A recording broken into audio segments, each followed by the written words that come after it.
नमस्कार. गट क्रमांक 2 सादर करीत आहोत कविता. माझ्या मराठी मातीचा लावा ललटास टिळा, हिच्या संगाने जागल्या दर्या खोऱ्यातील शिळा. माझ्या मराठी मातीचा लावा ललटास टिळा, हिच्या संगाने जागल्या दर्या खोऱ्यातील शिळा. रसिक हो, मराठी मातीचा टिळा आपल्या भाळी लावण्याचं ज्यांनी माय मराठीच्या लेकरांना आव्हान केलं, अशा कविश्रेष्ठ कुसुमाग्रजांच्या ओळींनी शिक्षण विवेकच्या 10व्या वर्धापन दिनानिमित्त मी राजेंद्र पाटेकर, गणित शिक्षक, एरंडवाना माध्यमिक विद्यालय, लॉ कॉलेज रोड, सर्व काव्य रसिकांचे मनपूर्वक स्वागत करतो. रसिक हो, इसवी सन 1493 या वर्षी युरोपियन साहसी दर्यावर्दी ख्रिस्तोफर कोलंबस याने एका साहसी सागरी सफरीतून अमेरिका हे खंड शोधून काढलं. या प्रचंड संकटांनी आणि अडथळ्यांनी भरलेल्या धोकादायक प्रवासात कोलंबसाने आपल्या सहकार्यांना त्वेषाने केलेल्या आव्हानाची कल्पना कुसुमाग्रजांनी आपल्या कोलंबसचे गर्वगीत या कवितेतून साकारलेली आहे. 1941 साली प्रकाशित झालेल्या आणि मराठी भाषेला दुसरे ज्ञानपीठ मिळवून देणाऱ्या विशाखा या काव्यसंग्रहातील ही कविता आज मराठीवर प्रेम करणाऱ्या प्रत्येक काव्यरसिकाच्या हृदयात अडळ स्थान रोखून आहे. कितीतरी पिढ्यांना या कवितेने संकटाशी सामर्थ्याने लढण्याचे बळ दिलेले आहे. आव्हानाच्या संकटाच्या भूमीतच विजेत्यांचा जन्म होतो.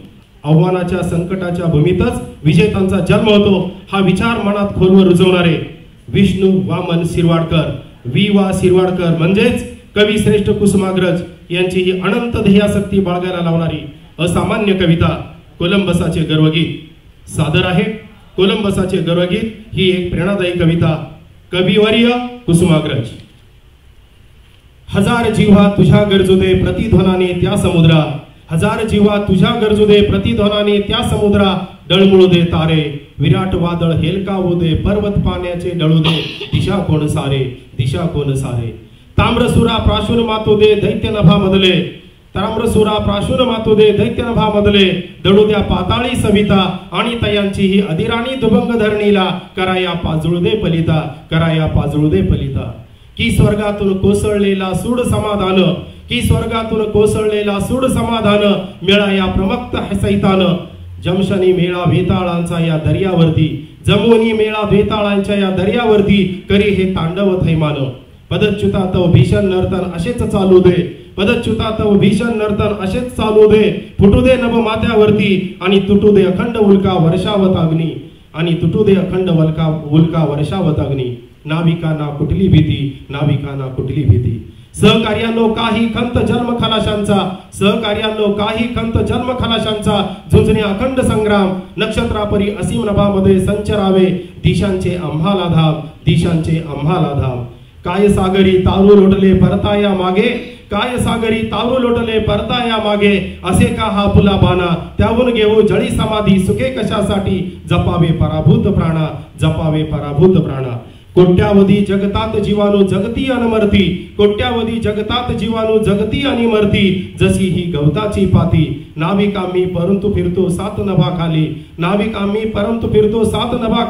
निर्मितो नव क्षितिजे पुढती. मार्ग नामचा शोधू शक्ती नाधन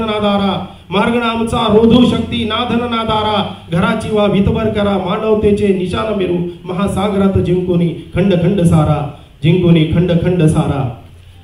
चला उभारा शुभ्र सिडेती गर्वाने वरती, कथा या खुळ्या सागराला, अनंत आमुची ध्येयासक्ती अनंत अन आशा किनारा, तुला पामराला.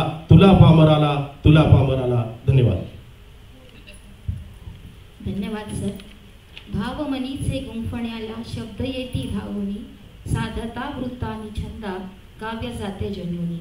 आज या शिक्षण विवेकच्या माध्यमातून काव्य वाचन स्पर्धेसाठी हा एक अनोखा उपक्रम आयोजित केलेला आहे, त्याबद्दल सर्वप्रथम त्यांचे धन्यवाद. आम्ही सौ कीर्ती देशपांडे.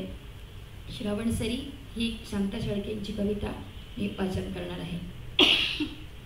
गतजन्मीची ओळख सांगत आला गंधित वारा, मातीच्या गंधाने जणू भिजला गगनाचा गाभारा.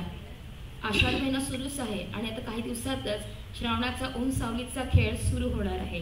शांताबाई आपल्या कवितेमध्ये सांगतात, सोशिक माती अशी सारखी वर्षावाने भिजे, सोशिक माती अशी सारखी वर्षावाने भिजे, युगायुगांची उत्कट आशा अक्षर होऊन रुजे. केव्हा हसणे केव्हा हसणे केव्हा रडणे, कधी सोसणे कळा, असा चालला इथे सनातन सृजनाचा सोहळा, असा चालला इथे सनातन सृजनाचा सोहळा. कशी मनातून मने गुंतती, कशी मनातून मने गुंतती, भाव दाटती उरी, उन्हात होऊन सुंदर होऊन येती श्रावण सरी, उन्हात होऊन सुंदर होऊन येती श्रावण सरी. जलथेंबांनी कशी चमकते सृष्टी ही साजरी, कधी हासऱ्या कधी लाजऱ्या आल्या श्रावण सरी. जलथेंबांनी कशी चमकते सृष्टी ही साजरी, कधी हासऱ्या कधी लाजऱ्या आल्या श्रावण सरी. पावसाच्या पाण्याने सुखावलेली धरणी माय आणि ती तंतोतंत आपल्या डोळ्यासमोर उभी करण्याचं कसब हे शांताबाईंच्या काव्यवाचनातून आपल्याला नक्कीच उलगडतं. शांताबाई जनार्दन शेळके या सुद्धा आपल्या पूर्णनगरीतीलच प्रतिभावंत लेखिका, साहित्यिका, पत्रकार या नावाने आपली त्यांची ओळख आहे. धन्यवाद. या पुढील सूत्र मी आमच्या स्वातीताईंकडे देते. धन्यवाद ताई. अतिशय साधं सोज्वळ मराठमोळं सौंदर्य असणाऱ्या, सतत दोन खांद्यावर पदर अशा भारदस्त शांताबाई, विविध साहित्य प्रकारात लीलया फिरणाऱ्या शांताबाई बाल साहित्यातही ठसा उमटवून जातात. त्याचबरोबर तरल प्रेम कविताही अप्रतिम लिहितात. मनाला पकडून ठेवणारं त्यांचं लिखाण, त्यांचं धूळपाटी हे आत्मचरित्र वाचताना तर त्यांच्या आठवणीचा हेवा वाटायला लागतो. मी एका बैठकीत वाचलेलं हे एक अविस्मरणीय पुस्तक. कविता लेखन हा त्यांचा अगदी आवडता प्रकार, त्यात पावसासारखा सुंदर विषय. मग काय बहारच ना. निसर्गात पावसानं झालेला बदल अगदी सुंदर रीतीनं मांडलेला आहे. यात शेवटी व्याकुळ सजणी आपल्या सख्याच्या भेटीसाठी कशी आतुर आहे याचंही छोटंसं वर्णन आहे. सादर करतीये शांताबाईंची एक सुंदर कविता, आला पाऊस मातीच्या वासात ग.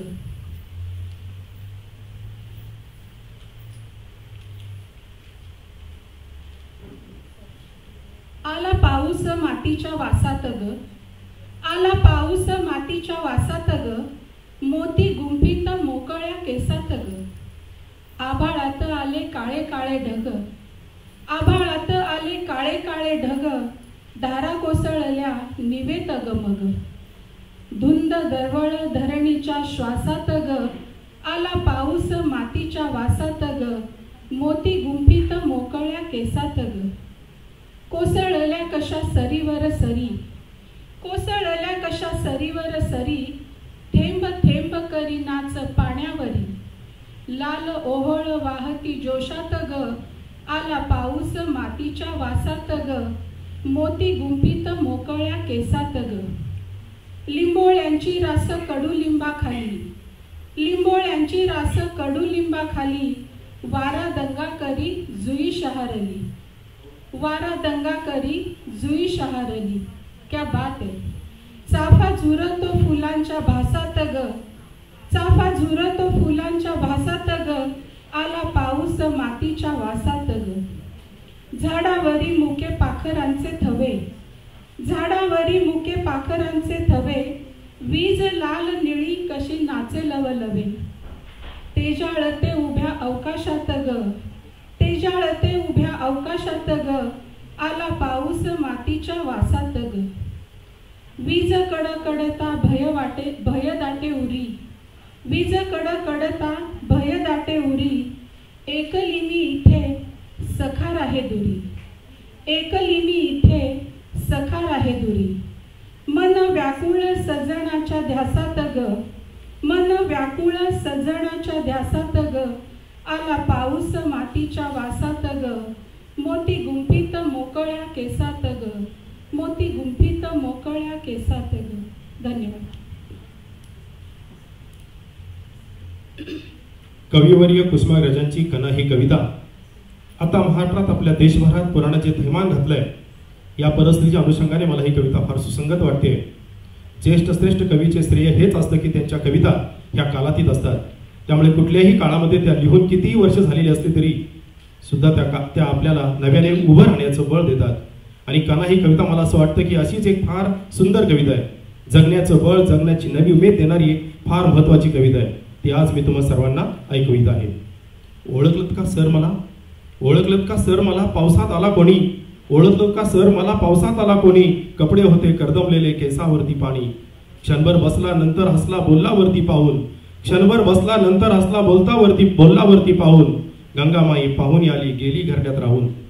माहेरवासीन पोरी सारखी चार भिंतीत नाचली, माहेरवासीन पोरी सारखी चार भिंतीत नाचली, मोकळ्या हाती जाईल कशी बायको मात्र वाचली. भिंत खचली चूल विजली होते नव्हते नेले, भिंत खचली चूल विजली होते नव्हते नेले, प्रसाद म्हणून पापण्यामध्ये पाणी थोडे ठेवले. कारभारणीला घेऊन संगे सर आता लढतो आहे, कारभारणीला घेऊन संगे सर आता लढतो आहे, पडकी भिंत बांधतो आहे चिखल गाळ काढतो आहे. खिशाकडे हात जाताच हसत हसत उठला, खिशाकडे हात जाताच हसत हसत उठला, पैसे नको सर जरा एकटेपणा वाटला, मोडून पडला संसार तरी मोडला नाही कणा, मोडून पडला संसार तरी मोडला नाही कणा, पाठीवरती हात ठेवून नुसते लढ म्हणा, पाठीवरती हात ठेवून नुसते लढ म्हणा, पाठीवरती हात ठेवून नुसते लढ म्हणा. धन्यवाद सर. या पहिल्या फेरीच्या याच्यामध्ये आम्ही पाऊस हा विषय घेतला होता आणि आता सरांनी सामाजिक जाणीवांना नुकताच एक हात स्पर्श करत आता पुढे जात आहोत. शाळकरी मुलांपासून अगदी वृद्धांच्या देखील ओठावरती तरळणारं असं शौर्यगीत आणि ज्यामुळे आपल्या मनगटावरच्या देखील शिरा फुगाव्यात असं आवेशपूर्ण एक काव्य, संग्राम काव्य असं म्हणता येईल, शांता शेळके यांनी लिहिलेलं सादर करण्याचा प्रयत्न करते. शूर आम्ही सरदार आम्हाला काय कुणाची भीती, शूर आम्ही सरदार आम्हाला काय कुणाची भीती, देव देश अन धर्मापायी प्राण घेतल हाती, देव देश अन धर्मापायी प्राण घेतल हाती. आईच्या गर्भात उमगली झुंजाराची रीत, तलवारीशी लगीन लागल जडली येडी प्रीत. लाख संकट झेलून घेईल अशी पहाडी छाती, जिंकावे वा कटून मरावं हेच आम्हाला ठाव. लढून मरावं मरून जगावं, लढून मरावं मरून जगावं हेच आम्हाला ठाव. देशापायी सारी इसरू माया ममता नाती, देशापायी सारी इसरू माया ममता नाती. खरोखर की आपला 150 वर्ष भारत देश परकीयांच्या ब्रिटिशांच्या सत्तेखाली अगदी पिसून निघाला होता, तरी सुद्धा त्या आवेशामधून तो जो संग्राम, जो शिवरायांच्या काळातील हा जो संचरणारा आवेशपूर्ण असा पराक्रम आहे, तोच आपल्याला पुढे दिशा दाखवण्याचं देखील कार्य करतो. आणि आत्मविश्वासाने ओथंबलेलं हे गीत यापुढे देखील आपल्याला प्रेरणादायी ठरणार आहे.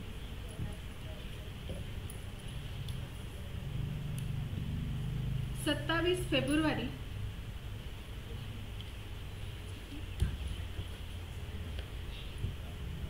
27 फेब्रुवारी जन्मदिवस, मराठी भाषा गौरव दिन, मराठी भाषा राजभाषा दिवस म्हणून साजरा केला जातो.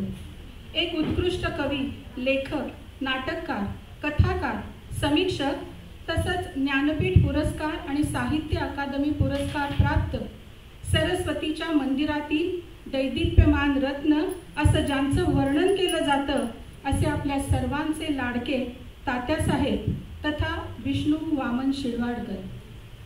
आपण त्यांना कुसुमाग्रज या नावाने ओळखतो. बहीण कुसुम, 6 भाऊ, तिचा अग्रज म्हणून अतिशय प्रेमानं फक्त कविता लेखनासाठी खास कुसुमाग्रज हे नाव त्यांनी धारण केलं. आपण महर्षी अण्णांचे विचार मनाशी ठेवून विद्यादानाचं काम करतोय. स्त्रीवर अन्याय होऊ नये म्हणून प्रयत्न करतोय.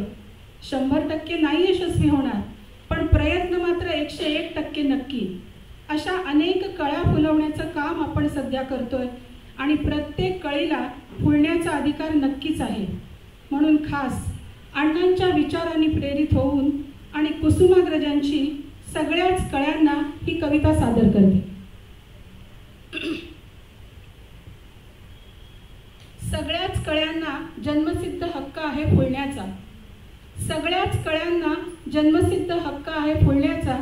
मातीमधला वतन वारसा आकाशावर कोरण्याचा, मातीमधला वतन वारसा आकाशावर कोरण्याचा.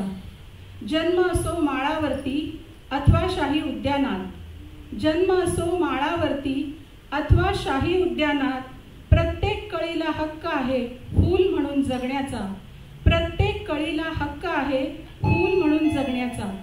गुलाब असो कमळ असो कळी असो गटारातील, गुलाब असो कमळ असो कळी असो गटारातील, तिच्यासाठी तिष्ठत असतो एक किरण सूर्याचा. प्रत्येक कळीत जागत असतो निर्धार फूल होण्याचा, प्रत्येक कळीत जागत असतो निर्धार फूल होण्याचा. दिमाखाने दिसण्याचा आणि सुगंधाने असण्याचा, दिमाखाने दिसण्याचा आणि सुगंधाने असण्याचा.